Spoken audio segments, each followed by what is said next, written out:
Welcome to Beyond the Desk Admin Advocates, where we explore what it truly means to be an administrative professional in today's world. I'm Melissa Mahoney, CEO of the International Association of Administrative Professionals. And I'm Rachel Suman, CXO of IAAP. We're not just leaders in this field. We're advocates, champions, and former admins ourselves. That's right, Rachel. This podcast isn't your typical industry talk.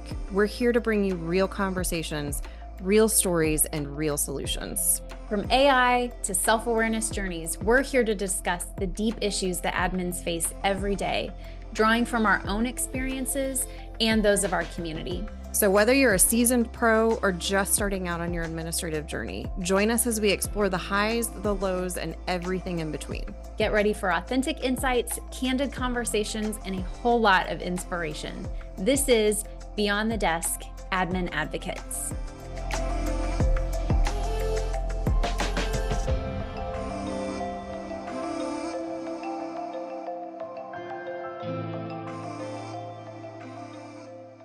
Hi, everyone. Welcome to episode 6. We are so happy to have you as listeners and potentially even watchers of our podcast. So today, Rachel and I really want to dig deep into a topic. We were talking about how we often spend time in theory and philosophy. We're really great at talking in an ethereal space. So we were like, what can we really offer you that might be a little bit more tangible, that might give you some takeaways that really could impact how you show up in the workplace today, tomorrow, whenever you choose to employ them. So while we were talking about it, we came up with the idea to really dig into the admin executive relationship.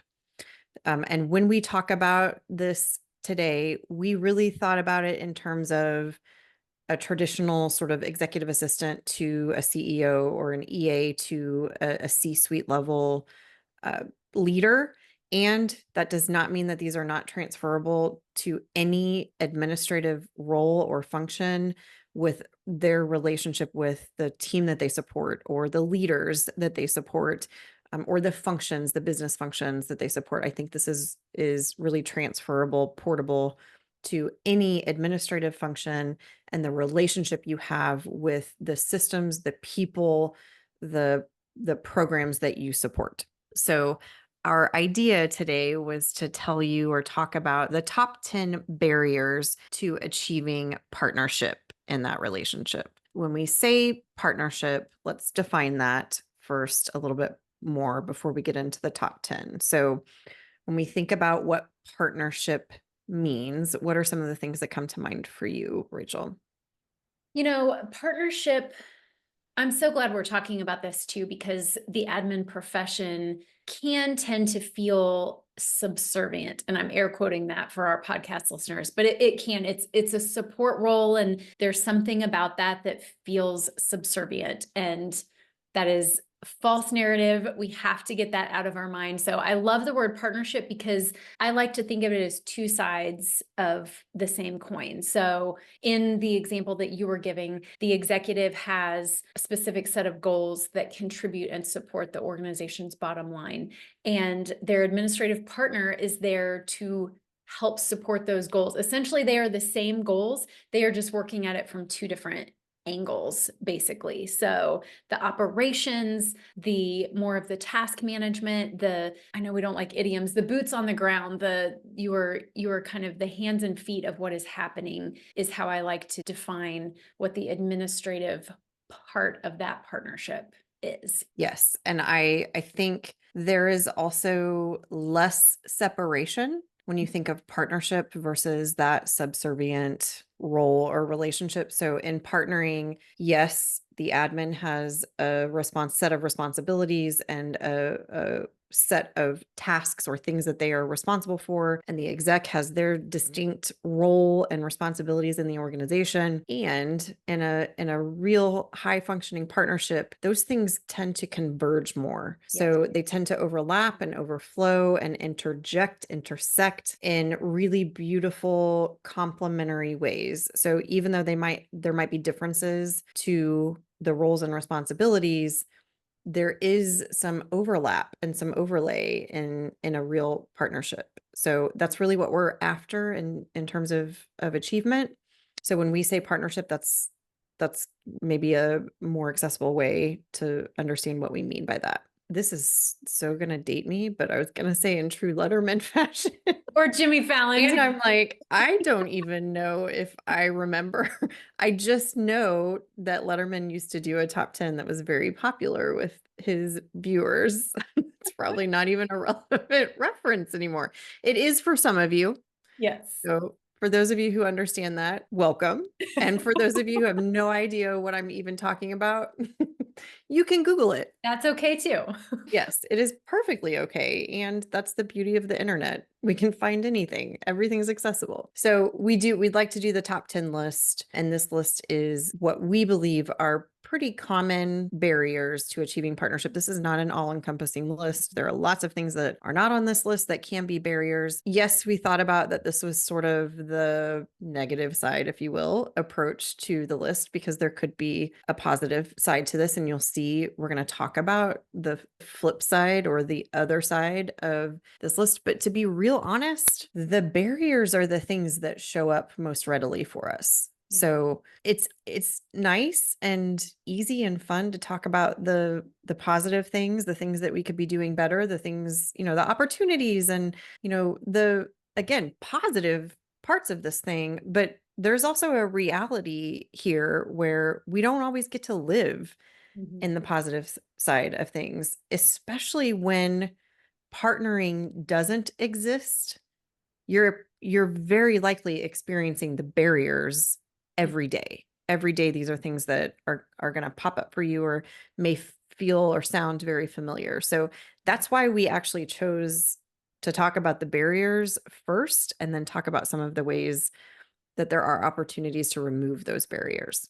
Yeah. And before we go into this list, I think it is important to say partnership, it takes two, right? We cannot partner alone. That is not possible. And it also, we only have control over ourselves, right? So if you are partnering with somebody and they need to hear this list, like sneak it to them, email it to them, whatever that looks like. But we encourage you to listen to this from a place of your own ownership. Like how are you potentially contributing to this list? Because it can be very easy. And this is not judgment. This is just real life fact. Like it can be very easy to be like, oh my gosh, my executive does this, this, and this, and this. And that's where the barriers are coming from. And while that may be 100% true and valid, there's also a flip, there's our own ownership and we can only control ourselves. Yes, and I hope there are some executives who are listening to this as well. So it is for both. It's for both parties in this partnership. This is not a list of barriers that exist on the admin side, and you'll see as we get through this list, like it is both sides of the partnership. Both people have responsibility and accountability in the relationship. Absolutely. All right. I will start with number one on our list, which is lack of trust. And we intentionally started this list, I think, from most obvious to maybe not so obvious. That's kind of how we have ordered this list. So lack of trust is a pretty obvious barrier that can exist to achieving partnership. So when we think about trust in relationships, there are lots of things that can diminish trust and lots of things that can help build and establish and maintain trust. So let's talk about some of the things that diminish trust, because these are things that sometimes show up and you don't even know that they're happening. Mhm. So if you're conscious of them, you can maybe examine where they might be showing up and you didn't even know it, didn't even think about it. Um, Absolutely. the the first one that comes to mind for me is gossiping. Mhm. And there's lots of different, gossip in and of itself is hard to define Mhm. because we tend to think of gossip as they're over there whispering in the corner about, someone's shoes that they wore today or the relationship that they're in or, you know, talking about someone in that way is how we define gossip, but gossip can really look like all different types of things. And when it comes to the admin executive relationship, it can really look like complaining about something that your exec does to some other admin, or on the flip side of that, as an executive, complaining about something that your admin is or isn't doing to someone else, as opposed to giving that direct feedback to one another.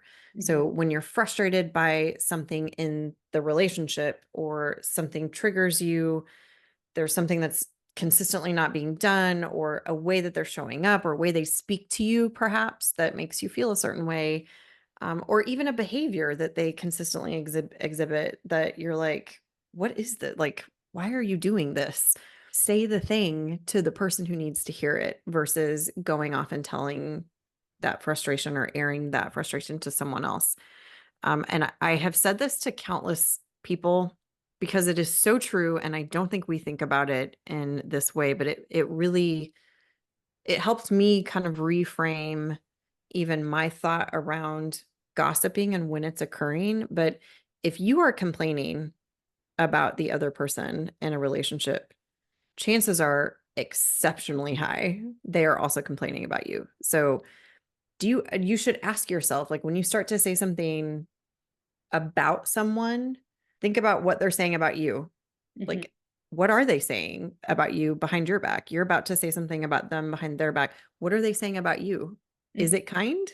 Is Mhm. it uplifting? Is it positive? Is it something you would want them to be talking about to other people, or is it something you would want them to talk to you about?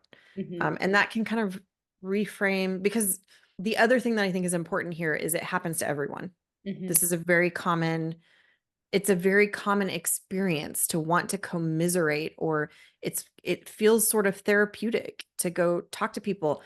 Rachel and I have seen this happen on stages, like literal platforms of professionals and or facilitators, trainers, advocates on behalf of the profession, who encourage this type of complaining or commiserating about their bosses or their executives. This has happened on stages. Hopefully not on our stage, but I wouldn't even doubt it if it has occurred on our stage, on the IWP stage before, Mhm. where it's a common thing, like, oh my gosh, my executive would never be able to find their gate in an airport if I didn't exist. Like, how they can't even, how could they even do XYZ if I didn't show them the way? I'm surprised they can even tie their shoes in the morning. Mhm. That type of commiserating, that type of energy, it happens frequently. And newsflash, that is gossip. Mhm. Mhm. Yeah. And if you're doing it, your executive is doing it too. And Yeah. vice versa. If you're an executive and you're complaining to your leadership team that, your admin isn't XYZing for you, your admin is complaining about you too. Yeah. So it's something that's baked in. Like, once it gets baked in, diminishes trust, Mhm. impacts your ability to partner, because partnership cannot exist without that relational boundary, Mhm. respect, confidentiality, um, feedback, knowing that you can go to the other person and say, this really doesn't sit well with me, or the way that you do this thing, it's impacting me in the following ways. There are all kinds of ways to establish that trust, or begin to establish that trust, which takes a lot of courage. Mhm. So I know that was a long-winded number one. Well, and I think a good, if you're not sure, if you're not sure if what you're about to say is gossiping or not, I think a good measure is to say, is this productive? Like, is the thing you're about to say, or the conversation you're about to have, could it lead to potential betterment of whatever the situation is? Because we're not saying that you can't, and see episode 5 for what I'm about to say, but we're not saying that you can't talk to a trusted advisor and say, I need to have this conversation, help me talk through it. That is not gossip, because it is leading to a positive and productive outcome to get to the conversation. So that's a good rule of thumb, I think, to just Yes. stop and say, will this lead to bettering the situation, or will it lead to just continuing the situation? Is this really just about making me feel better and finding someone who will be angry with me about the thing? That's probably gossip. There are a few other things that obviously diminish trust, but I do believe based on our experience just out in the world with admins, this is a big one. Yeah. The the gossip, it's baked into a lot of workplace cultures because feedback is not a norm inside of organizations. And so it can definitely lead to diminishing trust between you and your executive if it's showing up in your relationship. Yeah. There are several other things, lack of follow through, Mhm. lack of consistency, lack of conflict, unresolved conflicts, which is all kind of related there. Boundary setting and disrespecting Mhm. those boundaries on both sides. Mhm. Even the quality of your work Mhm. can diminish trust. So if you're not showing pride in your work, that shows up and that can erode trust so quickly, Yeah. because there's all kinds of assumptions that we make when things like these things start showing up. Mhm. Mhm. So the easy way to look at this is, the flip side of all of those things can establish Mhm. and promote trust in the relationship. So Mhm. Mhm. resolving conflict, using feedback rather than gossip, making sure that you're sharing back and forth, being really truthful and authentic with one another, following through when you say you're going to do something, do it. Mhm. And if you can't accomplish what you said you're going to do, be honest about that too. Mhm. Being really consistent, showing up when you know you're needed, making sure that you're consistent, even who you are. So this is part of authenticity, which is when people are inconsistent, it tells me they're not being authentic. Because in order for you to be your authentic self, you are consistently showing up in a way that is aligned. Mhm.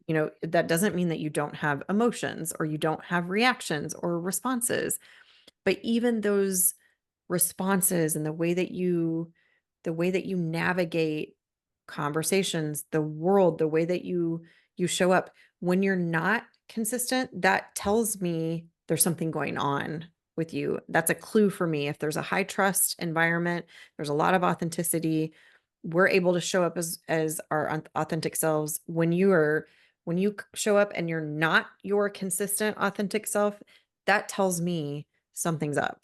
Mhm. And then I can come and say, "What can I do to support you?" Mhm. I don't need to know exactly what's going on, but I know something's going on because you're not yourself.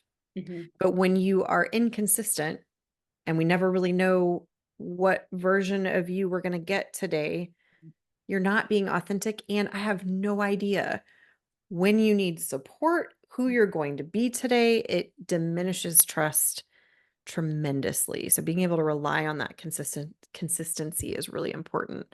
And I wanted to be clear, we mean consistency. Consistency in your work is important as well. Yeah. Showing that you can consistently meet your deadlines and you're following through with things, but we mean consistency in your personhood. Mhm. Yeah. So I think the other side of these is the way that you establish Mhm. and promote and build trust in the relationship.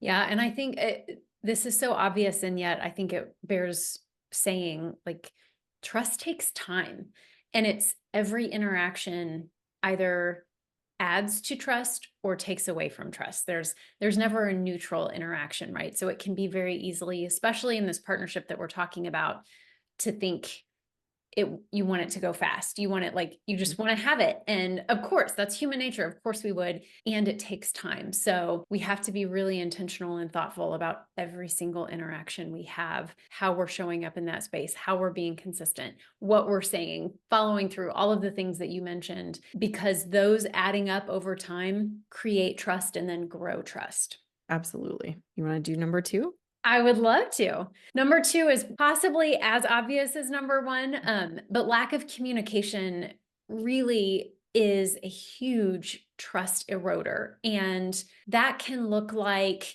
not regularly meeting. I hear a lot in our community of admins that are like that, "My exec canceled our one-on-one again." Like, have that conversation, be direct, say, "I cannot fully support you if we don't talk. Understanding each other's communication styles. We all communicate very differently. So, how do you communicate? How does your executive communicate? How can you flex and bridge gaps to be more efficient and effective as you're communicating? Preferences. If one of you prefers the phone and one of you prefers email, there's going to be conflict. You're going to get out of sync. And so having an initial conversation to sit down and say, talk to me about how you like to work. How do you like to communicate? What works for you? And then I will share mine, and let's figure out how to commingle. Let's figure out how to do this together so that we can help achieve the goals that the organization is paying us to do. And when that communication gap starts, it only gets wider and wider. Every day it grows a little bit wider. And so it will take, if you find yourself in that space, it will take a very open, honest conversation with your executive to say, this is what I'm experiencing. This is creating a barrier, not only to our partnership, but to the work that I can contribute to the organization. How do we make it better? Yeah. And real talk here, there are some executives that this shows up, this lack of communication shows up, canceling one-on-ones, not prioritizing, keeping you informed of what's happening and giving you the information that you need in order to support the workflow. You need the information from your executive. You need the prioritization. You need that collaboration on what you should be working on and what priorities would support goal achievement. You have to have some sort of connection there. And there are some executives who are so dug into, I don't need this type of support, just go do whatever, go send the emails, go answer the phone, go these documents. Real talk, this is a non-negotiable for partnership. Yes. So if you find yourself in a situation, and this, I'm speaking to the executives too, if this is you, if you're like, I don't want an admin who needs my time. I don't have the capacity to meet with my admin once a week. I'm already running thin. I need that time for, other meetings or other work. Then you're not looking for a partnership. Right. And if you're an admin and you find yourself in that relationship and what you want is partnership, you're not going to find it with a person who is not open to this. So I'm not saying you shouldn't try, Yeah. that you shouldn't try to have that conversation, but there may come a point where you have to accept that, number one, this is a non-negotiable for partnering. And number two, I'm not going to have it here. Mm-hmm. So I need to find another place where I have it. And if you are the executive on the other side of this conversation, why do you have an admin? You are disempowering someone Mm-hmm. on the other side of this conversation. If they're coming to you and they're saying, I need access to you in order to make this a successful partnership, Mm-hmm. and you are saying, no, you cannot have it, Mm-hmm. then you need to work on supporting that person to transition somewhere else. And by support, I mean, you owe that person support for transition. Mm-hmm. Real talk. Yeah. Come look me up if you'd like to talk further about it offline. Because it Absolutely. is a non-negotiable to partnering. And if you don't have it and you have someone on the other side of the relationship that is not willing to give it, it will not exist. You cannot successfully have a partnership without communication, without consistent and relevant Mm-hmm. communication. Mm-hmm. Absolutely.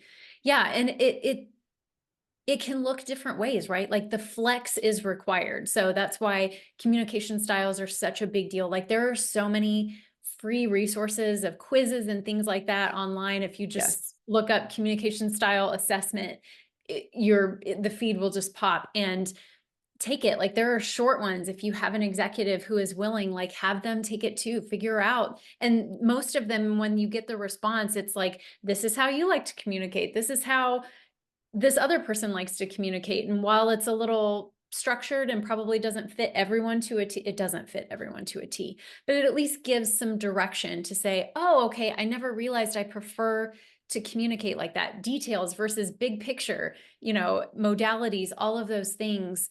That information is essential to increasing and improving communication in all kinds of spaces. So utilize the tools that are out there. Yes. And I 100% agree with that. So if there's a willingness, that is the way to explore how to improve that communication, because there are so many nuances to communication styles and preferences. And to your point, there's never one assessment that encompasses everyone. So you need to use those tools as an entry point, Mhm. as a way to try and find what works for you and your relationship and your partnership. Mhm. Wholeheartedly agree with that. Number So 3. number three, we have on our list is opposite working styles. So we chose that because we are encompassing, all of the types of styles that come into how we achieve work. So what we're talking about here is your personality.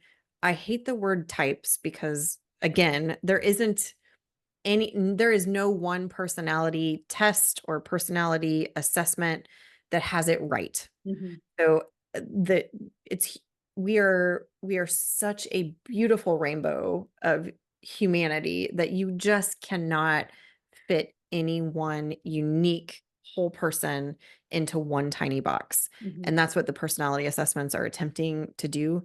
What is beautiful about the personality assessments is it does give you insight into some of your preferences, some Mhm. of your nuances, some of the ways that you think, some of the ways that you like to interact with one another. So it plays into the communication style as well. So Mhm. when I say personality types, that's what I mean. Understanding those personality preferences and those personality nuances and how they interact and or conflict with one another. So a really easy example. Rachel and I have this in our partnership, in our relationship, but the introvert versus extrovert, internal processor versus external processor, how you gain energy. And I know Rachel's actually a little bit more on the ambivert Mhm. side, but even historically in our relationship, we've always been pretty polar opposite in terms of how we gain energy and how we process information. I'm very much an introspective, internal, introverted person, and Rachel's opposite to that. We have not only uncovered that, but we have figured out how to use that to our extreme advantage. Mhm. And I say extreme because I think we've done a lot of work here to figure out how we can use this as a strength, how Mhm. we can how we can manage that within our own relationship and partnership, and then what advantages it gives us. And it actually gives us quite a lot of advantages. So there's some real fruit here if you're willing to explore them. But when you have opposite working styles and leadership styles, Mhm. there are all kinds of different assessments for leadership styles, and none of them are spot on, none of them are right, but they can tell you what you lean into, what preferences you have. If you have opposite leadership styles, you're that could be a barrier to partnering. How we do our work, working hours and working locations, remote working versus in office working. Mhm. Is it an 8 to 5? Is this role more like you're kind of on call 24/7? You need to be ready for that. If that's not something that you want or prefer, but that's something your exec expects, there's a conflict there. There's a potential barrier there. Even your personal attire and your personal brand and presentation, does your executive, and this could be also opposite, I'll share it from the admin perspective. Do you have an admin who is very conscious of personal appearance and brand and takes that very seriously and is showing up every day, head to toe, super polished, and you have an executive that is like, yeah, I'm wearing my Birkenstocks and, you know, Mhm. comfy clothes today because I need that in order to get into this think tank space. I need to be, that's just a pure example of, I'm not saying anything good or bad about that. I'm just saying that could be an opposite preference for how we present ourselves. That can create a barrier or a conflict Mhm. in the relationship. So, and there is not even a solution here where you conform. Right. That is not what this has to look like. It can look like even just understanding, this is why I dress the way I dress. This is why I presenting myself the way I'm presenting myself. You understanding that and acknowledging that and knowing that we support one another's Mhm. personal identity and personal brand. And on the other side of that, there's conflict if the executive has an idea of what personal brand must be in order for you to represent them and you Mhm. don't align to it. But if you don't know that it exists, Mhm. how are you going to align to something that you're not aware of? Mhm. So even attire and personal brand can be an opposite working Mhm. style. And then a big one, especially today, is technology. Yeah. What knowledge do we have of technology? How do we use it? What operating system do we prefer? This can be as simple as I'm on a Mac and I'm on a PC. It can literally be that simple in terms of an opposite working style. And are you going to align? Are you going to learn the preference? How will that be, instead of making it or allowing it to be a barrier, how can we use this to our advantage? Does that mean we have two operating systems? Does that mean, I need to learn your tech, you need to learn my tech? What does that look like and how are we going to remove the barrier?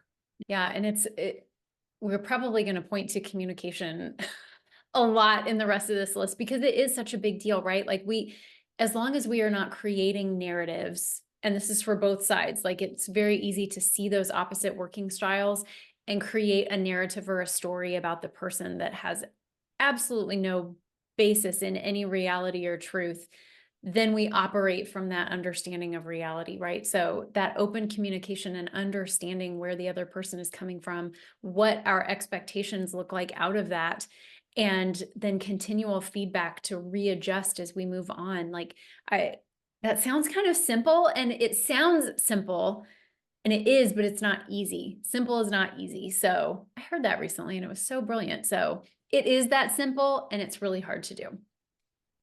I can feel that in my soul. I don't know, that's brilliant. Simple is not easy. That is not synonymous. Right. Yes. Number four. Number four. Ooh, number four is imposter syndrome. And this was really intentional. And it's interesting.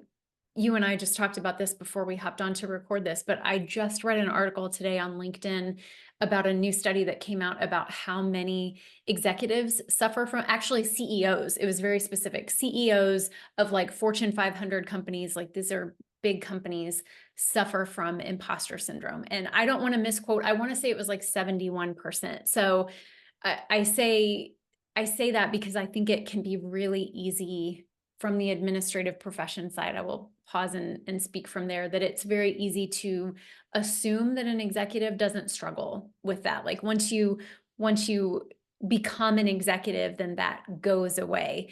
And nothing could be further from the truth. And now we have proof that is in fact not true. And that can show up in such limiting ways on for both the admin and the executive. Insecurity in the role, operating from a place of fear and protection, so you're not confident in moving forward in that space, even in relationship and partnership with each other. If you have that imposter syndrome, gosh, we could probably spend an entire episode talking about how that can show up in both spaces and impede that partnership. Yes. And I have to shout out Simone White here, who has spoken about this imposter syndrome quite a bit. She is an admin at BlackRock and a fabulous member of the IAAP community, has done phenomenal work inside of her organization, really transforming the way that BlackRock uses their administrative workforce, and is a phenomenal person, human being. But she talks about imposter moments Mm, when she talks about this syndrome, because she's like, I want to change the language around this, because love it. calling it a syndrome can be a barrier in and of itself, because we've Mhm, assigned this power to it mhm. that feels too Greater than, powerful. yeah. Yeah, greater than. So she calls them imposter moments. And I love that because it makes it much more accessible to resolve Mhm, when you think of it as a moment. It's a moment in time. I'm having this imposter moment. It will pass, and I can navigate that more freely if I know that it is just a moment in time. It is very common. These moments pop up for everyone, and I will go out on a limb here to say the however many it is, 29% of people that said CEOs that said they don't experience imposter syndrome, 100% experience imposter moments, Yep. 100% of humans Mhm. experience imposter moments, maybe minus people who truly suffer from, like literally suffer from and are diagnosed with narcissism. Outside of, some diagnoses like that, Clinical. Mhm. it is human nature to second guess ourselves, to wonder if we're equipped to do the thing that we're supposed to do. And if there is a CEO out there who has never experienced that, they're probably not a very effective leader. Mhm. So it's not only common, it's actually, when we talk about removing the barrier, Yeah. it's a really important part of our self-actualization process. Yeah. And that's what I really love about Simone's imposter moment versus imposter syndrome, is that does allow you to maybe view it less as a barrier, but more as an opportunity to really explore, like, okay, what was behind that imposter moment? I'm away from it now. I'm back in my confident self. Why did that pop up for me in that moment? What about that scenario or that situation made me feel less Mhm. confident or made me doubt or question? And is there something there for me to really explore? And same with anybody. This is not for the executive or the ad, it's for everyone. Right. We all have them. So the barrier though that can pop up in the relationship is when someone on one side is experiencing it and the other person isn't aware Mhm. that that exists. You can make all kinds of assumptions about what's going on with someone on either side of the relationship. Mhm. So creating normalcy around even admitting or owning that we're having these imposter moments, or these imposter moments show up. Honestly, I hope there are some execs listening, because I think that it is an incredibly powerful tool for you to open up to your EA or your admin and simply say, like, I have these moments all the time. Here's Mhm. where they show up for me most. Maybe they can help you identify when those things are going to occur in your workflow and help you navigate time. Like, Mhm. what if you had someone who was like, "Hey, this is probably something where your imposter moment is going to show up. I gave you an extra 45 minutes in advance to prepare you for this meeting, Oh just so my that you can gosh. navigate it." I mean, Brilliant. yes, like, talk about not just removing a barrier, but making it work for you, making it work in connection with your partnership. It can be incredibly empowering and powerful to the partnership. Mhm. So I love that one from an exploration and opportunity standpoint. Okay, so I'm going to throw a bit of a curveball here just to say I can see where we are on time. I'm going to give us number 5, and then I think we're going to wrap this and tell you the next episode. We will go through 6 through 10, which is great. It's a cliffhanger for you. So number 5 is unconscious and conscious biases. And this is a big one. Mhm. This is one that can get really uncomfy to Mhm. talk about, but man, these are such big, impactful potential barriers to partnering, and they absolutely deserve airtime and exploration. So the typical list, the age demographic, what generation are you from? Are you from opposite generation, not even opposite, different generations? Mhm. And does that create some nuance? How do you feel do you have some unconscious age bias Mhm. that you have yet to explore or uncover? And is that impacting your relationship, your partnership? Cultural differences and biases, even just not knowing, when you have people from different cultures, different backgrounds, um, not knowing or understanding what those cultural norms or cultural behaviors are can Mhm. be a huge area or opportunity for barriers. Ethnicity biases, that's kind of hand in hand with cultural biases. So what parts of that do you have any unconscious biases there? Do you have any race related biases, unconscious or conscious? Mhm. Political differences, religious differences, those things that we're not allowed to talk about, Mhm. or that we are discouraged from talking about, but are real. Like, these are real things that end up showing up in potentially microaggressions, aggressions, Mhm. all of the isms Mhm. that show up. If those things show up in your partnership or if they show up, it's probably not a partnership. So if those things are showing up in that relationship, it is absolutely a barrier to partnering, and definitely things that need to be explored and uncovered. And that requires psychological safety, requires all of the things that we were talking about previously in 1 through 4. You're going to need some of that relational currency to address these issues, because they can be really sensitive subjects or topics, and how you approach the topic is just as important as approaching it, period, as uncovering it or exploring it. So this is a big one. And especially when you have a situation where there hasn't been a lot of exploration in the inclusion space, there hasn't been a lot of uncovering of unconscious or conscious biases. Biases in and of itself haven't been explored in your workplace. This could be another one where this is a non-negotiable, period. If you are experiencing any sort of impact, conscious or unconscious bias in your relationship, it will be a barrier to partnering, period, because it erodes trust.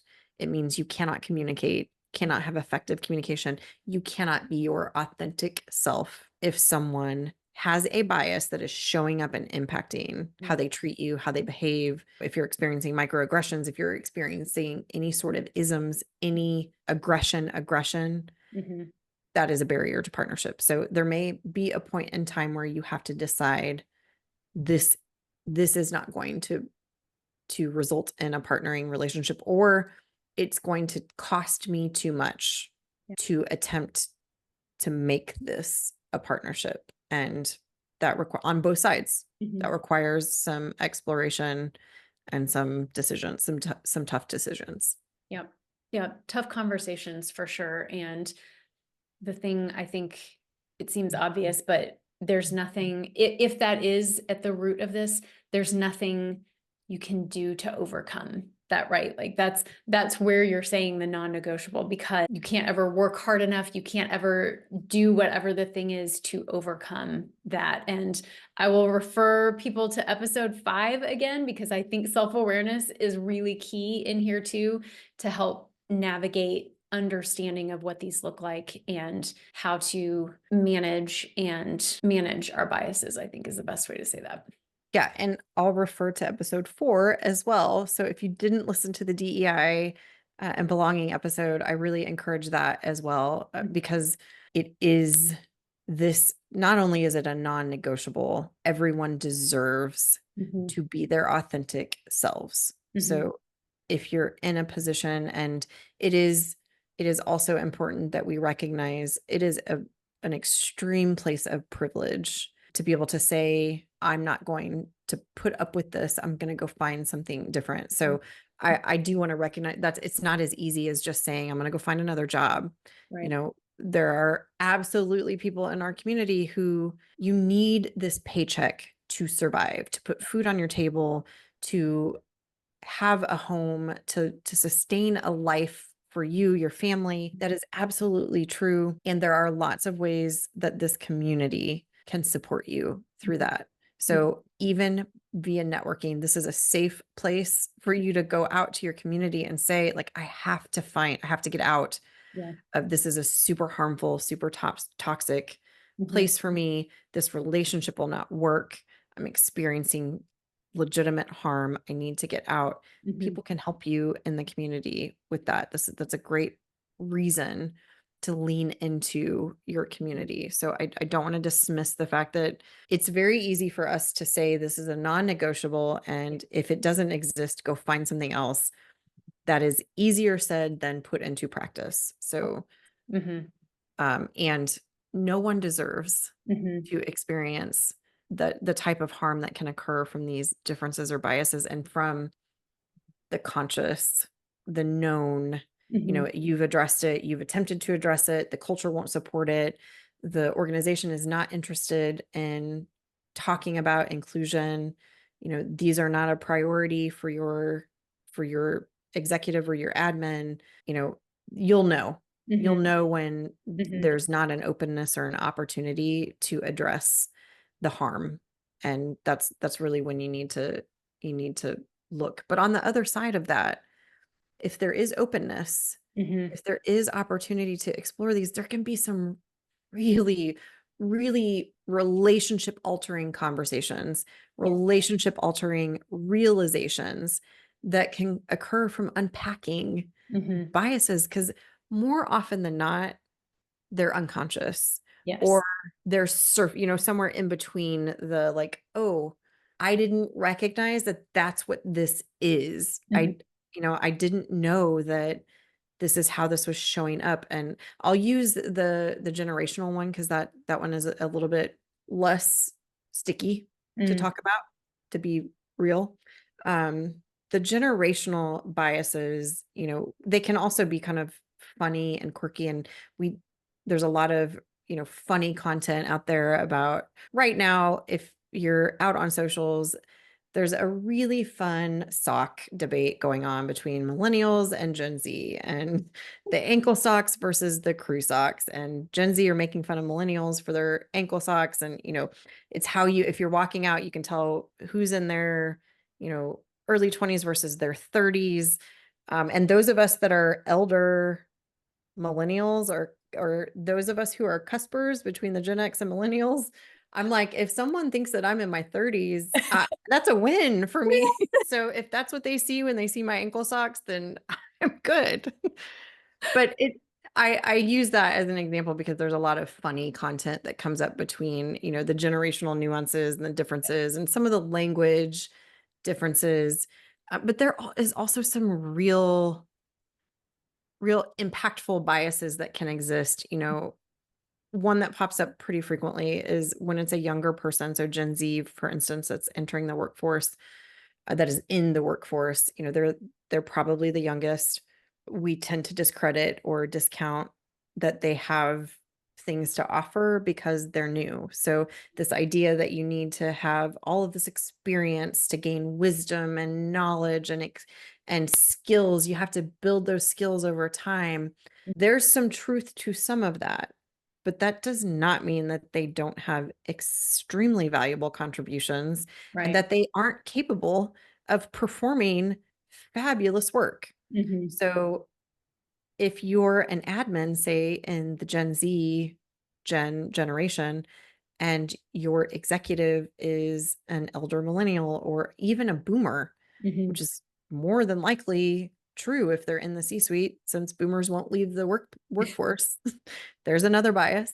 That was a joke too. That was another common funny part about, Gen Xers are never going to get a chance at leadership because Waiting. but it's not unlikely that there's a boomer in the leadership role and possibly being supported by a Gen Z.